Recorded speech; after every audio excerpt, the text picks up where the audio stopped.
reaching out in the Asian community. It's been an amazing period where we've been able to get the support of Democrats, Independents, and Republicans who all agree that politics of division have to end, and we have to start looking at where we have common language. And I believe that the common language is job creation, getting the economy moving again. We all want the same thing. And then, of course, you can't just create jobs. If we want to have a strong economy, if we want opportunity for all, we have to have a good, solid education system, K through 12, as well as access to college and trade schools for our children. The two go hand in hand.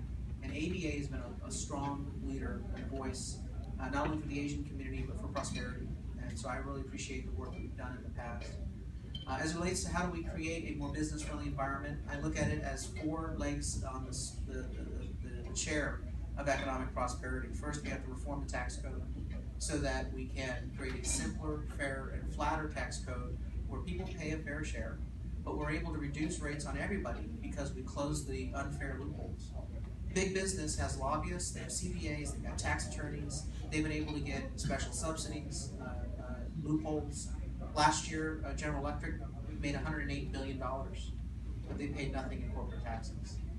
I talked to small business owners, and ABA represents small business. And I talked to them, and the average is about 50% of their earnings go out the door in taxes. You cannot see a prosperous, opportunity-based society if you're choking small businesses. That's why I'm proud of the fact that I've got the endorsement of the nation's leading voice for small business owners, the National Federation of Independent Businesses.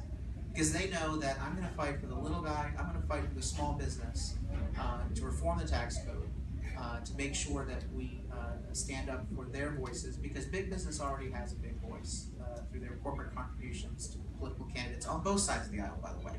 It's a bipartisan challenge that we have. So reforming the tax code is step 1. Step 2 is cutting red tape on all businesses, making regulation more sensible, simpler, looking for ways to provide flexibility to achieve better outcomes at a lower cost for businesses. Third, economic infrastructure. We have to invest in roads, border crossing, our port, the digital infrastructure in terms of assuring net neutrality, and then of course the education system being the 4th leg of the chair, making sure that we have our students equipped with the right skills to get the 21st century jobs, particularly in science, technology, engineering, and math. But there are so many opportunities out there in different industries where our children are not prepared. And so education reform has to be part of our economic strategy. And I'm challenging my own party on these economic issues. I get it. They've all too often been too close to big business, and they talk a good game on small business, but they really haven't followed through on that. Challenge my own party to come up with a more positive agenda on education. They don't seem to talk about education. In fact, some of them say that it's not a federal law. I disagree. I believe that we have to have every level of government participate in a system that prepares our children for the next generation economy. Now, I would also point out, here in San Diego, we've made leadership on these issues working with ABA. I was able to cut red tape on the city's small business improvement districts in 2010 through a bipartisan piece of legislation that I sponsored and pushed forward through the city council, helping to create jobs. We've moved forward on a number of important projects around San Diego that put people back to work. But most importantly, when my opponent today backed the sales tax increase and got a bunch of big business lobbyists to back that tax increase, ABA was the first organization to come out and respond to my request to go on record opposed to the sales tax increase in 2010. Because who would be hurt the most? Our small businesses, our restaurants, and our working families. And that was just wrong. And guess what? We stood up to that tax increase that would have choked our economy at a critical point in the recession. And with your help, we defeated it and put our city on the path to reform. Economic prosperity can be achieved if we take the party labels out of it and start looking at common sense solutions. And I'm pleased that ABA has always done that and worked well with me to advance prosperous reforms. Okay, question. Other than shorter showers, How would you address the water drought problem for San Diego? There's some people I wish would take longer showers. Well, water, San Diego's at the end of the pipe. This has been an issue for decades, and I'm pleased by the fact that the city of San Diego has a larger population today than in 1990. But we are actually using, as a city, less water. And so we have been making progress, but more needs to be done. I look at two issues when it comes to water that we have particular concerns about. Number one is the supply, and number two is the cost of water. And both we have been failing at. In terms of the supply, I take a portfolio approach to our water supply. I support all of the above. Any sort of supply enhancement that we can invest in, we should be putting on the table. That's why I support recycled water. I support desalination. And I'm appalled that it took 20 years to get the desal plant in Carlsbad approved. I'm looking forward to the first gallons of water being delivered by that public-private partnership here in San Diego County. And we're actually creating a global industry in desalination, and those companies are able to export those technologies and show that facility as a model. We also have to be investing in our infrastructure, expansion of reservoirs, expansion of our canal system. Obviously, the water bond is a first step towards that, and we need to continue to look for ways to invest in our water infrastructure. But let me tell you where we've not seen enough progress, and that's in water conservation. We need a water rate structure that when you save water, you save money. Well, we all know what happened in the past 5 years in San Diego. We told people, save water, save water, save water. What did you do? San Diegans, on average, cut their water usage by 10%. Great work. And what happened to your water bill? They went up dramatically. Last night I was meeting with a lady from the Irvine Ranch Water District. Now they have a water rate structure that I think is very intriguing, that when you save water, you save money. And so when I moved into my house in 2007, I retrofitted my plumbing, and I also dug out the grass in the backyard and reduced my water usage by 80%. I wanted to save money, I didn't. But it was just the right thing to do. Sustainable living, this is our new normal in San Diego. In stark contrast, we've had examples where politicians have told us to save water and they haven't done it themselves. They've been hydro hogs. They've used water while lecturing us on our water usage. I'm proud of the fact that I led by example, and we need to do more of that. But we have to fix the water rate structure so that we save water and save money. I voted against the water rate increases on the city council.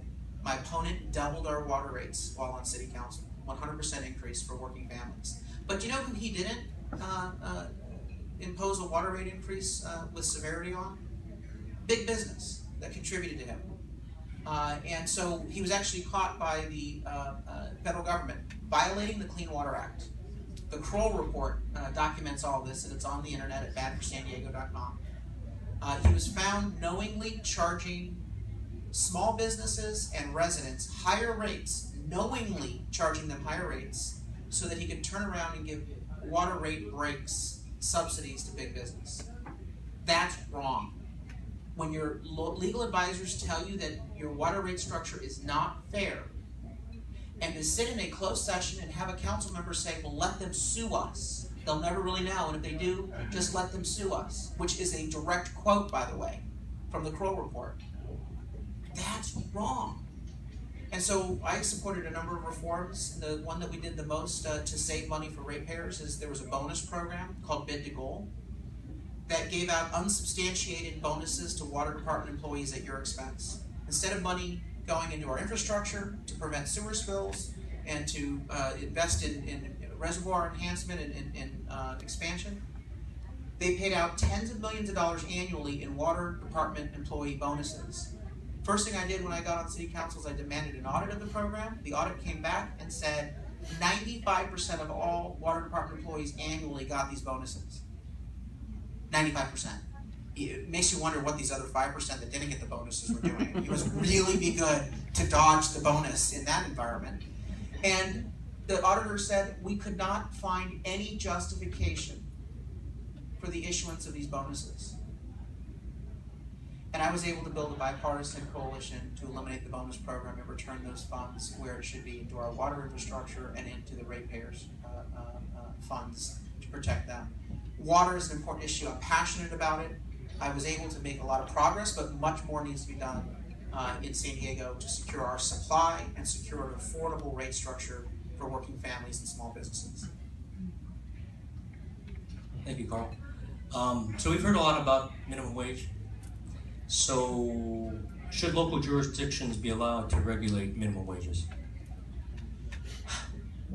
I think we have to start with the end outcome in mind, and that is we all want more jobs, better jobs, higher paying jobs. There are a number of ways to get there. There are some ways that are not sustainable and not proven, and there are ways that are sustainable. I do not believe that you can simply impose a mandate on small businesses to mandate that they increase the cost of labor without giving them the tools to make that sustainable. What are those tools? We need to reform the tax structure. We need to cut red tape. We need to eliminate some of the mandates. When you take a look, and many of you understand this from your own balance sheets, your own profit loss statements, the cost of an employee does not equate to what the employee takes home in their paycheck, the money that they actually receive. And in fact, what we've seen is an explosive growth in the cost per employee in this country. And we've seen almost nothing, adjusted for inflation, almost nothing for working families. So the cost to a business for having one employee has skyrocketed over the past 15 years. But the money being taken home by the worker has stagnated. The Congressional Budget Office published a study where it shows that in this economy in the past 15 years, and by the way, this is a Democrat and a Republican administration for the past 15 years, so I'm not picking on anybody. Past 15 years, the top 2% of earners in this country saw a significant increase in their wealth and their income, adjusted for inflation. 98% stagnant, complete flat line in the CBO graphs, complete stagnation. We cannot be a country with the American dream. We can't have prosperity and opportunity if people cannot improve their earnings to advance themselves and their families. It's a broken system. And so I think that it's a fundamental structural challenge in our economy that we have to address. And there are some politicians on both sides that will just simply go and paint the world in black and white, yes and no. And I think that the answer lies somewhere in the middle, where we have to offer a credible economic revitalization plan in this country that allows us to cut the cost of operating a small business, of hiring a new employee, so that those savings can be put right into the worker's paycheck and taken home.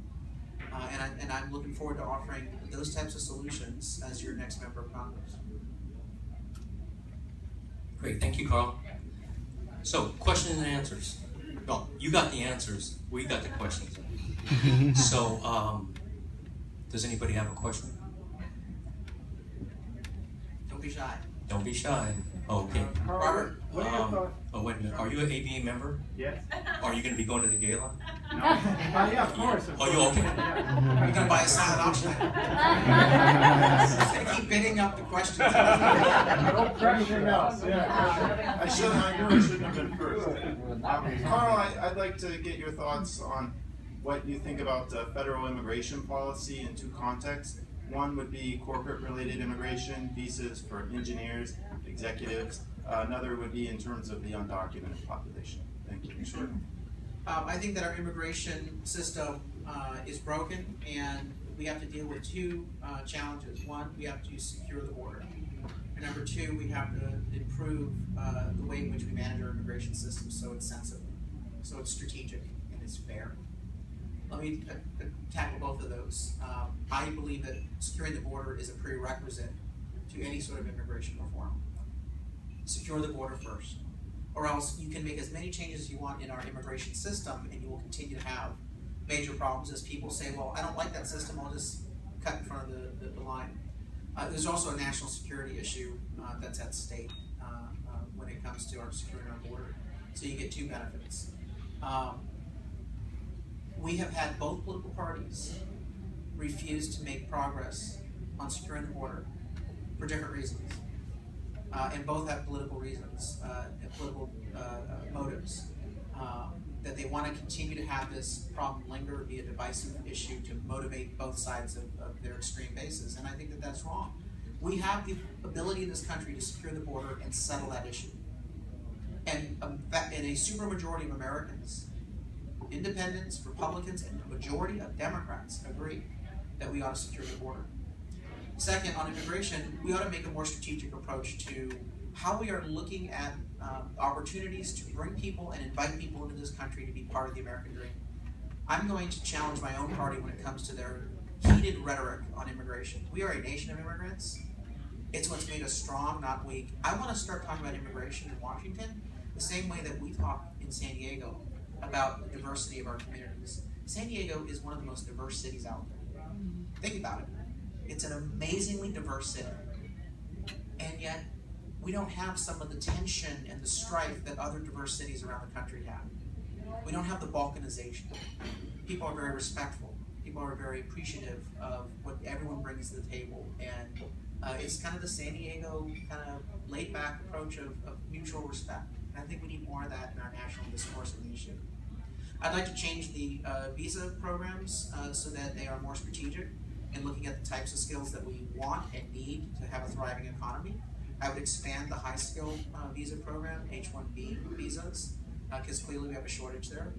I learned that we have a limited number of doctor visas in this country, and in those visas, each state gets the same number. I think the number is 33 per state, so South Dakota gets 33 and California gets 33. Really? I mean, would 33 people actually want to go to South Dakota? But I know a lot want to come to California, and I know that we need those doctors. And so right now it's a lottery. And we should move from a lottery system to a more thoughtful, strategic, and accountable system. I also believe that if you're going to talk about people breaking the law, don't just focus on individuals, focus on the businesses that have broken the law, who knowingly hire individuals that are not, do not have the legal status to gain employment.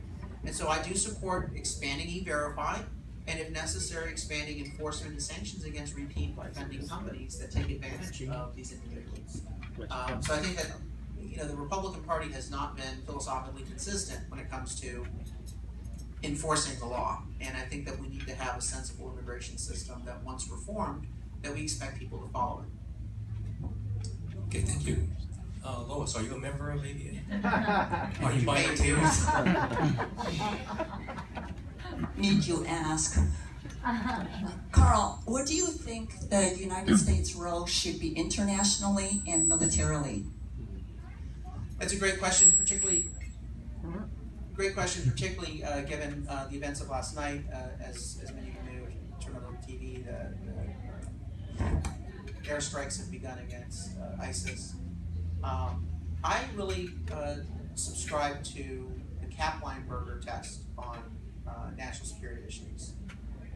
During the Reagan administration, he was our defense secretary. He outlined 2 criteria for judging whether you should be involved in a foreign conflict. Number 1, does the issue or crisis or situation at hand have a direct and material impact on our nation's security? And he defined that in very simple terms, that American lives are presently or in the short term, near term, would be at stake. Number 2, once you meet that criteria, do you have a well thought out strategic plan to intervene and win? If you don't have those 2 criteria, you need to go back to the drawing board. I think that both parties have had administrations that have failed to answer the first question, or that they might have gotten involved in a situation that did meet that test, but then allowed the mission to creep. I do not believe that it's the appropriate role for our service members and our taxpayers to support nation building or being the world's police officer. My heart goes out to a variety of situations around the globe, and I want to support human rights and democracy. But it's not the role of the U.S. military to impose those values in those systems in those countries. I would say that the best way to think about this is to look a service member in the eye and say, I believe that this crisis, this situation is our national security imperative. And we have a good plan of action that if you do serve, it will be for a good reason. And so you should leave your spouse You should miss your child's graduation. You should miss your baby's first steps. Because this is real to our service members. When you ask someone to go over there, it's the impact to the family, it's their sacrifice, and then in addition, they're put in harm's way. And I don't think that either party has really been diligent enough in demanding that as a government, as Americans, not as Democrats, not as Republicans, but as Americans, that we answer those questions. And so in the ISIS conflict, I do believe it meets the first test, but I have reservations about the efficacy of a airstrike only approach on that issue. And I've talked to military advisors, the Joint Chiefs of Staff has also testified about their concern that this is a bigger challenge, a bigger issue, and we probably need to be thinking about this from multiple points of view and working with our partners in the Middle East as well to address the issue. Okay, probably time for 2 more questions. I was going to ask about immigration. It's already asked. Okay, so one question. So, Stephen, and we know you're an ABA member and you're going to buy a table. Good. Do I get any questions? Carl, this dovetails about military, but more specific San Diego. No matter how diversified our economy is, military is still the biggest component. Every year in the media, around town, we're always faced with losing our bases through the BRAC process. And that's a major concern to big business and small, because everything resonates from big to small, even to our restaurants. We do have a lot of military members, a lot of Navy families that come here. My question is, as Congressman, how can you help secure our interest in San Diego? And because we've been lucky in the BRAC process, surviving our major bases. What is your plan? As I laid out in not only 2012 in my race for mayor, but also recommitted in my congressional race, I believe that San Diego needs to have a full-time, aggressive presence when it comes to making our case in Washington, both on the Hill as well as in the Department of Defense. There are contract opportunities, there are program decisions that are made, and we need to make sure that the San Diego voice is heard. And this should not be a Democrat or Republican voice, this should be a San Diego voice, making the case for our bases and investment in our community. We know that the Navy, which is a very important part of our military presence in San Diego, is shifting from a 50-50 force structure of 50% Atlantic, 50% Pacific, to a 60-40 force structure, which should benefit us. 60% Pacific, 40% Atlantic. That has not been implemented, though, to date. And so as a member of Congress, I will say, look, if that is the new force structure, why have we not made more progress in implementing it? And then, of course, what are you bringing to San Diego as a result, since we're the Pacific hub? We also need to stand up and make sure that we have the A76 competitive sourcing process approved. A76 allows for the Department of Defense to look at ways to competitive bidding to become more efficient. It's been around since the Eisenhower administration. My opponent, Scott Peters, voted against A76, which means those defense jobs that our defense contractors here in San Diego rely on are limited by that decision. I think that was not only bad for the taxpayer, it's bad for jobs in San Diego. And so I'm going to be working to advance a commission model where we bring in business leaders from San Diego, military leaders, retired flag officers, the San Diego Military Advisory Council, local government, to go to Washington on a regular basis and walk the halls of Congress and walk the halls of the Department of Defense to introduce themselves to program managers, procurement directors, contracting officers, so that we can make the best case for San Diego. I actually don't fear BRAC. I absolutely believe that as the nation goes through BRAC, and there's no BRAC date yet announced, but we assume, as you inferred, that eventually it will happen. As the nation goes through BRAC, I think San Diego has an amazing case to make that we are the most efficient locale for the deployment of military and the housing of military programs. Now, we do need to make sure that we have the best facilities, and so the Navy Broadway complex is an important project to complete, the new naval headquarters, which has been delayed for 20 years. Because if we have that capacity, if we have that facility, then again, the military will say, well, we have a new facility there, and let's see what we can do to take advantage of that potential. So there's a lot of opportunities for San Diego. I think it's more opportunity than danger if we play our cards the right way. So we are finished with the questions, and so you need 1 minute for concluding remarks. Sure. Look, when I walked into City Hall after 8 years that Scott Peters was on the City Council, I inherited what could be politely described as a burning bag of dung. The city was on the brink of bankruptcy. What Scott had done over 8 years is he eliminated after-school daycare programs. He cut library hours by 42% in some of the most neediest of neighborhoods. He reduced public safety programs. He canceled or delayed a lot of our road repairs. And he raised fees, water rates on working families while proposing tax increases. And we still had billions of dollars of debt after all those cuts and all those revenue increases. What I did in 4 years to overcome that problem that he created in 8 years is I reformed the city's budget, we balanced without tax increases, and we actually showed through efficiencies how to put more money back into things like library hours. Most importantly, we reformed the city's pension system so that we don't have the brink of bankruptcy threat hanging over us. And we were able to make San Diego a model of fiscal reform. I'm proud of the work we did. It was done on a bipartisan basis. It was done with ABA's help and prodding, sometimes with a hot poker, but we all needed to hold these politicians accountable. I'm going to bring that same sort of leadership to Washington to reform how Congress works, to jumpstart the economy through common sense economic policies, and to hold government programs accountable for efficient, effective governance. I can't do that without your support. So please, in this election, let's look at the past to see how we can navigate the future. Thank you very much. Thank you, Carl.